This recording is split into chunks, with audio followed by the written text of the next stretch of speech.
Good Saturday morning to everybody, and welcome to Mortgage Matters Radio Show and the Connecticut Real Estate Edge podcast, along with Rob Weinberg. I'm Gary Byron. Rob, good morning. Hey, Gary. Good morning to you. Good to see you. You too. What's new with you? What's new with me?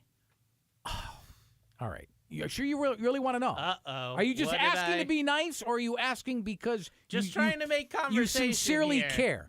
I'm looking for a new house. You know, you know this. I know this well. Yeah. And here's my dilemma.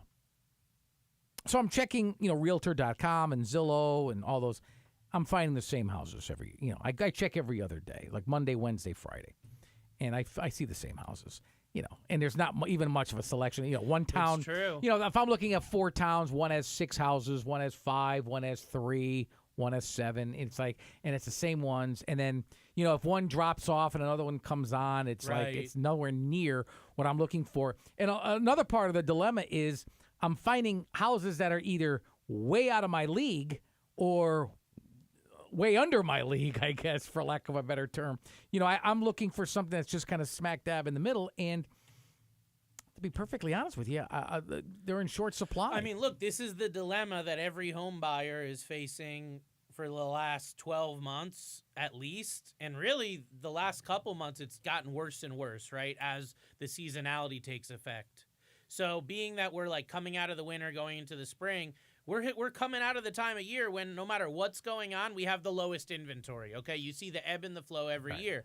So what I would say to that, 2 things. Number one is expand your search, because I know that you have certain areas you want to live in. You lived in Connecticut for decades and decades. You know where you want to be. But there are certain little towns that are up and coming, and there are certain areas that maybe shouldn't or wouldn't be on your radar that now could be. Potential. Yeah, so, but I don't want to be driving miles and miles and miles to go where my base is. Right, which is here.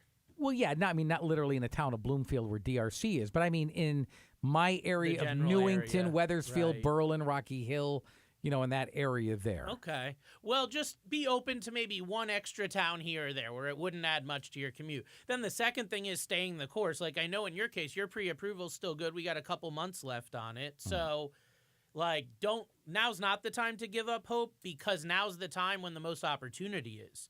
The interest rates are up, the prices are up, everything's up. This is when a lot of people are bowing out. This is when you have that little needle in the haystack that you can find, right? So I remember myself looking at homes, a decade ago when I was looking at it, and I was like giving up hope, very mad, having the same type of emotions you're having, and then I saw it. It was like something, I don't know, God spoke to me, right? And all of a sudden, the perfect property came, the perfect scenario, the right price, everything, and we closed the deal. So, had I been off my ringer and pissed off and just saying, forget this, the market sucks, I wouldn't have seen that opportunity. I wouldn't have.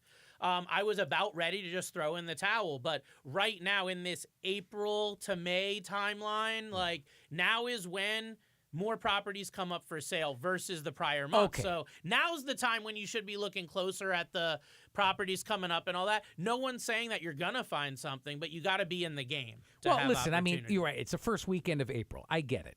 So I'm not tossing in the towel now, but I think once I get through July and start getting into August, once I get there and there's been nothing that really strikes me, I'm going to, I'll just sit there and say, next year. Well, and that's a good point you make, Gary, because every home buyer comes to a point in their pre-approval process where we have to make a decision. Do we continue? Do we renew? Do we, long this out even further? Or do we throw in the towel and say, hey, the timing's not good. Let's just basically put a cap on it and say we're not looking at homes anymore. So for you, it's going to be about 30 days before your pre-approval expires that we'll collaborate a little bit and say, hey, where are we at? We'll get Alan, your realtor, involved. Should we continue looking, or is this as good as it's going to get? And if we decide we're going to hang the towel up, so to speak, then so be it. And we can reconvene on it maybe further out in the fall, winter, next year, whatever it may be. But that's a decision to not make now. That's a decision to make at the time your pre-approval expires. Yeah, and I think my pre-approval expires in May. So let's say I re-up it one more time. That'll take me through, 4 months? Yeah, August, May, September. June, July, August. It'll take me through September. There we go. And then if nothing is done by then, Hey, then I'll that's just wait it. until the That's following. It. There's nothing wrong with that, but you're in the game though, and you're looking, and that's the main important thing. Because some people have some bad offers or have a bad experience with a certain listing agent or a certain deal, and it sours their entire approach to the home buying process. That's what you don't want to happen, because you can switch realtors, you can switch lenders, you can change your circumstance to make it more. Or I should say less stressful and an easier process, but don't just say, no, I'm done. Well, no, ironically, I have my team. I have the You people do. in place. It's the house I can't find. So, Right. Well, hey, we'll continue to keep everyone abreast and hopefully some better news for you. Today, Gary, I wanted to switch it up a little bit on today's show because, we talk so much numbers, so much about mortgages and about just everything that goes into that process.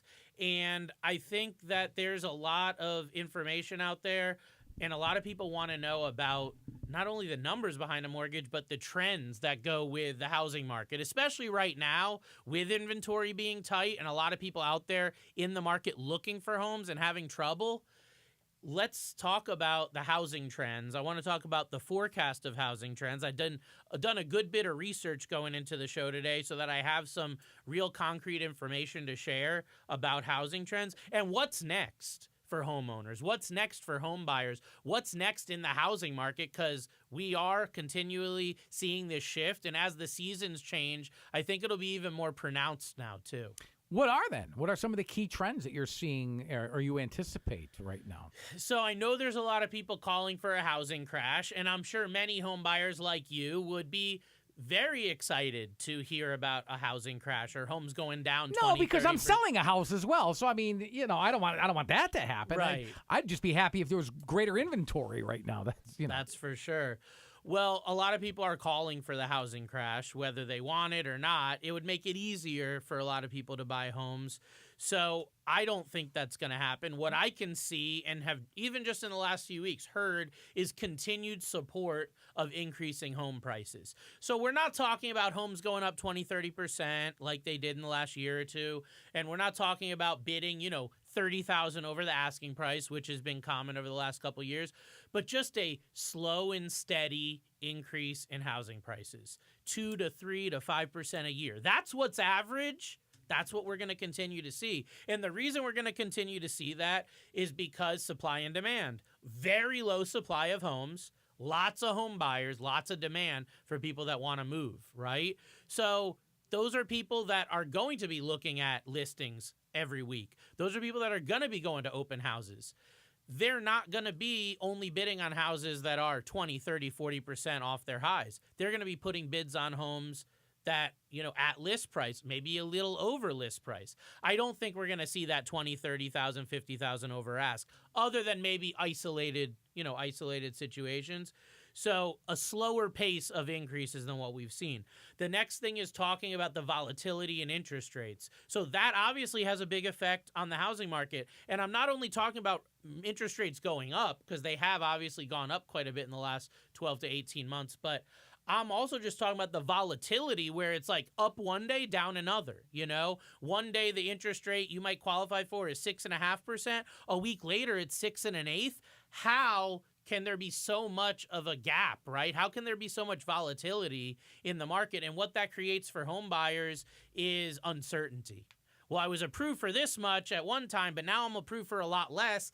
That scares me as a home buyer, right? I don't know what my mortgage payment's going to be. It's changing so much. I think that 5 or 10 years ago, when the internet wasn't so top of mind for everyone, when we weren't on our phones getting information constantly, the day-to-day fluctuations in interest rates, they didn't really matter. If you weren't a real estate professional or mortgage professional dealing with buyers on the ground floor every single day, the interest rates changing didn't really matter. But now, because this media is so in our faces and they're putting out news stories and you're getting all this information, that day-to-day now can scare people. And I think that that's a bad thing, because it used to be up to the professionals. Now you can get whatever information you want as a home buyer, good or bad or indifferent, and sometimes it's inaccurate. Another thing that I think we're going to see is an increased demand for sustainable living. okay, and also eco-friendly homes. So I know that some in the older generation could give two rats, you know what, about the eco-friendly and some of that. Others, really, it's a big deal to them.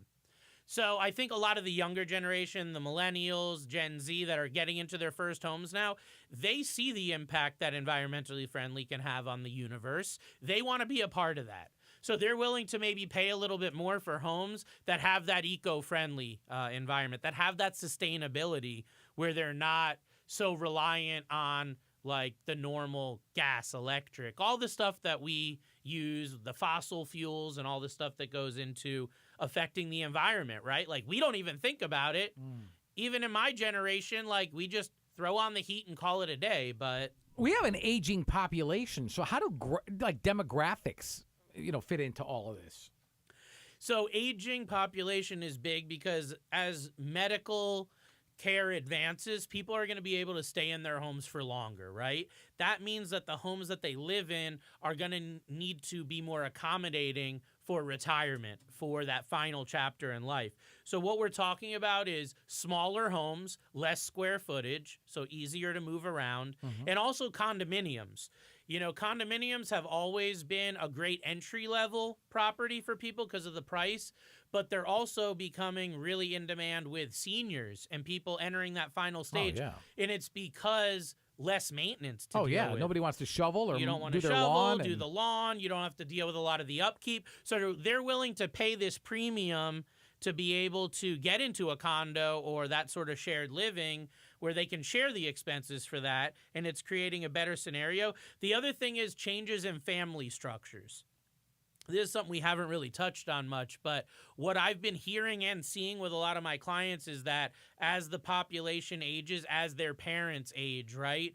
Instead of just going on to that assisted living or going on their own, because of the increase in home prices, a lot of families are choosing to be together and say, hey, let's get a home with an in-law apartment and have mom and dad along with us. They can help with the kids. I know it sounds crazy, but I will tell you, I've had a half a dozen I can think of in the last year that were moving from a regular home and looking to upgrade simply for the reason that they want to have multi-generational households. So they're talking about having parents, grandparents living with them for that final chapter because they can, right? And that person can then help chip in for the mortgage, chip in for the taxes and all that stuff. So I think the changing in family structures, that right there can create a demand for actually larger homes or homes with more of the amenities we're talking about, like the in-law apartments, 2 master suites, that sort of thing.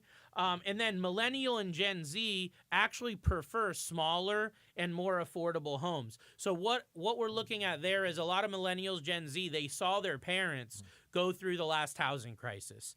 They saw many friends, family, and acquaintances get foreclosed on, right? Or lose their homes to short sale, that sort of thing. And they remember that. Like, I even remember myself, being young, pretty young at the time, starting in the industry. I remember a lot of families that I worked with and friends and family of them and hearing about these foreclosures, right? So it stays in our head.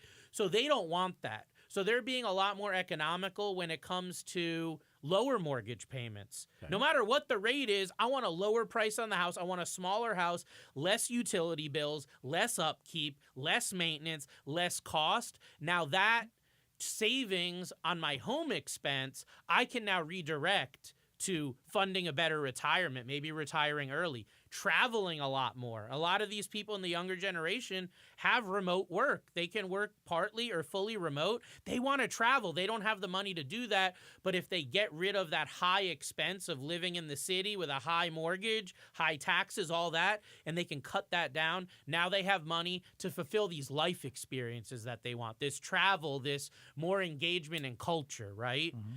They're not just working to pay their house bill anymore, pay their mortgage. They're not house poor. They're working every day to fund their lifestyle, and housing is going to be a smaller portion of that for them, not larger like in the previous generations. But there's such a variable interest rate out there right now. That's got to impact all of this. No, it does, Gary. It does. And I know even you, in your case, you've been concerned with me about rising rates, and you're someone in the market. And, you extrapolate that. You're someone who's, owned a home. You've had a home before. But look at it now from the standpoint of someone that hasn't. It's scary, right? Especially if you're someone that is in communication with your wealth team, your mortgage advisor, your realtor, financial advisor, and you're hearing about the volatility with interest rates. You're seeing the news. You're reading the headlines. Unfortunately, I do think that some people are going to get just scared out of the market by hearing that. And the unfortunate thing is when we saw a spike in interest rates in November last year, they went up to like 7.25 to 7.5, that range. You saw a lot of buyers get out of the market at that point. Right. But what happened just a few weeks later is the rates came down, okay? They came down significantly. So I say to all of our listeners that just because the rate is 7, 7.25, 8, 9, doesn't matter what it is today. That doesn't necessarily mean that's the rate that you're going to get. Everyone's circumstance is different. And also, you only get your interest rate once it's locked in. So if you're just casually browsing for homes, I really wouldn't let it stress you that you hear rates spiking. I really wouldn't, because that's just media garbage. It's just nonsense to get more views. Okay, I've seen rates spike. I've seen them go down. I've seen everything in between over my 21 plus years in the industry now. And let me stress about your rate. Let your advisors, your wealth team, let them stress about that stuff. That's what we get paid to do. But as a home buyer, know and trust in your team and that you're going to get the best deal available. Also trust in the process, in the long term of it. Meaning the rate you get today is not necessarily the mortgage or the rate that you're going to have a couple years from now. So I think that higher rate or that volatile rate scenario is going to just create a slowing in price growth. It's going to make some buyers have a lot of difficulty finding a home because, as I said earlier, if they were approved for $400,000 and now they're only approved for $375,000 because of the rates going up or being volatile, well, that can create a scenario of uncertainty, and that can create a scenario where they feel like they're not empowered anymore. Well, I thought I had this, now I only have this, and it sours their taste of the housing market. So that's another thing. I do think one silver lining, though, of the volatile interest rates and of people potentially getting out of the market is going to be an increase in rental demand. We've talked about investor loans. We've talked about, buying homes to rent out. Those are going to be beneficiaries of people bowing out of buying homes because those people have to live somewhere. We've seen a large increase in rents. The landlords are the one that benefit from that. And I think we're going to see a further increase in rents, maybe not a huge increase or spike, but a further increase as more people bow out of the housing market and get into being renters. Or they're just not qualified for a mortgage. Exactly. Folks, you're listening to Mortgage Matters radio show and the Connecticut Real Estate Edge podcast. Along with Rob Weinberg, I'm Gary Byron. You can check out more information online at robgw.com. And you can also call him at 860-413-3938. I'll repeat all of that information, even give you an email address more towards the end of the show. But how are changing, let's call it, let's call it environmental regulations and concerns, how are they likely to shape the types of homes and properties that people are interested in buying? Right. So what we're seeing with the increase in regulations and concerns really is going to be energy efficiency and eco-friendly homes. There's going to be a higher demand for energy-efficient homes that'll lower utility bills. There's going to be a higher demand for properties that are eco-friendly, like we were talking about, sustainability, that sort of thing. There's going to be more focus on sustainable building practices and materials. One of the coolest things I've seen along these lines is 3D printed homes. So they're taking homes that would have needed to be an entire construction crew and a couple months to build, and they're literally turning on a 3D printer, putting the materials in, giving the plan, and the 3D printer is able to print a home in mere hours. Okay? That's going to create less expensive homes. They're made with eco-friendly materials, so it's going to be the perfect storm. Now, this is just catching on. I think they've just built the first couple homes that are being 3D printed, but this is what I see as the future of affordable housing. Wait, a 3D printer printing a home? Yes. So instead of a builder sitting there and hammering a nail, there's going to be a printer that looks like a robot that actually can print that home. So it prints the materials. It prints out concrete, basically. It prints concrete according to a specific plan that it's given. Who makes this printer, brother? I don't know what company. HP? There's new companies. How do you get it out of the truck? It's a robot.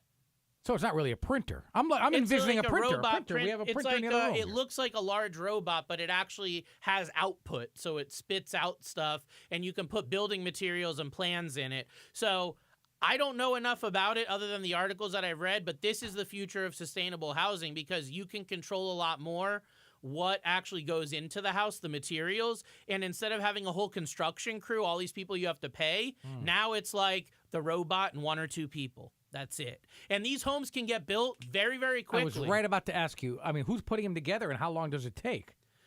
So the other thing is great interest in outdoor spaces. That's big. People want to be outdoors a lot more. And access to nature. I think there's still this residual effect from COVID that people still... They want that freedom, right? They don't want to be cooped up in this small space. So even if you have a smaller square footage home, you still want that outdoor space. You want that additional accessibility to be in nature. And that's a big thing that's driving the eco-friendly for the future. So what can home buyers expect? Let's say in terms of, we were talking about already, availability, but affordability as well in the coming, let's say, the next few years? I would say the way it looks right now is that this low inventory, it's going to keep escalating prices. Like I said, slow and steady. I don't see us with big spikes. I don't see us with 20% growth. I don't see the 50,000 over ask or any of that crazy stuff from the years that have gone, but I do see a continued low inventory. So there are going to be new homes coming on the market. There's going to be a lot of people buying and selling, but it's still historically low. It's still not enough to take care of all the people that want to buy homes, okay? So that's going to create that continued price growth. The increasing demand for homes, I think, ultimately will create more of the bidding wars we saw years ago, right? So multiple bids coming in on one home. That can drive the price up, but before the show, you were telling me as someone that took a lower offer because it was cash. So every situation is different. You have to be a little bit more particular about getting your act together when it comes to your professionals and who you work with to make sure you get the deal. And I think that the interest rates, if they continue increasing, it's going to make it more difficult for certain buyers to qualify. It's going to make them leave the market because they can't even afford that entry-level home. You know, last week, I'm not sure what day, I think it was Tuesday, I thought I saw on the cover of the Wall Street Journal as Hartford, the Hartford market being one of the more desirable and affordable, I guess geographical locations or promising emerging markets. Is that true? I mean, is this really? It is. That's the second article this year I've seen about Hartford County and Hartford MSA being one of the top growth markets in the country. Look, let's be real. If you've been studying or looking at the Hartford County market, it's been depressed for decades, it's been one of the worst markets. When I saw this, I was like, but realize you can only hold it down so long. So like Hartford being depressed, there's pockets, Glastonbury's not a bad area. There's certain areas in Windsor that are good. But like when we talk about Hartford County, a lot of people zero in on Hartford, like the city, the inner city. That area has been depressed for long. Now they're building like nicer properties around there. They're trying to gentrify the area. That's great. Suburban areas that have affordable homes are going to be in demand. Rural areas that before no one would even look at, now they're working remote sometimes or maybe full time. These rural areas are actually catching fire, on the housing market in a good way. People are moving there that wouldn't have even considered it before. So that's a big trend. Cities with growing job markets and lower costs of living, that's huge. The growing job market, I don't think is as relevant nowadays because of the fact that so many people, especially in white collar jobs, are working remote. So that's big. And just low cost of living. When people look at Connecticut and compare it to California, New York, New Jersey, believe it or not, Connecticut actually has some of the more affordable taxes, has some of the more affordable properties when you compare it to other high-cost areas. Now, if you compare it to the Midwest, you compare it to the South, it looks horrible. Why would anyone move here? Right. But most of the people I'm seeing moving into Connecticut are coming from higher-cost areas, specifically New York, New Jersey, California. So as far as being, digital connectivity and as you were saying, the trend is more remote working, that's all it's going to impact, I would imagine, housing trends and preferences. More right? demand for homes that have the home office, right? Okay. If a home that has 2 home offices or 2 rooms that can be used as home office, that's huge because if both spouses work from home, that's what they're looking for. Also, high-speed internet is really important. I mean, we take that for granted nowadays, but certain homes, believe it or not, have like fiber optic already wired in. They have certain internet capability already wired in. Only somebody that's a true tech pro is going to have that sort of thing or look for that sort of thing. But it can cost a lot of money to get a house outfitted with that. So for someone that's a big time like tech guy and works from home, they're going to want that high speed internet already in the house. And it could be the difference between them buying that house or something else.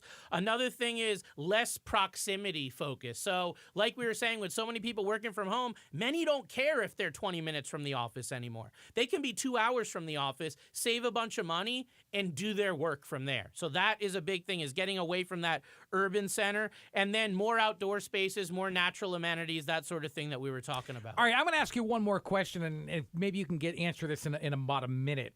Advice. What kind of advice do you have for current homeowners looking to make changes or even improvements to their homes in anticipation of future market conditions? Definitely. So if you're a homeowner and you're looking to change your home around to make it more accessible, to make it more attractive when you go to sell it, consider making energy efficient upgrades. Consider making your home a smartphone, doing improvements on your home that will help that energy efficiency and actually help tech enable your property.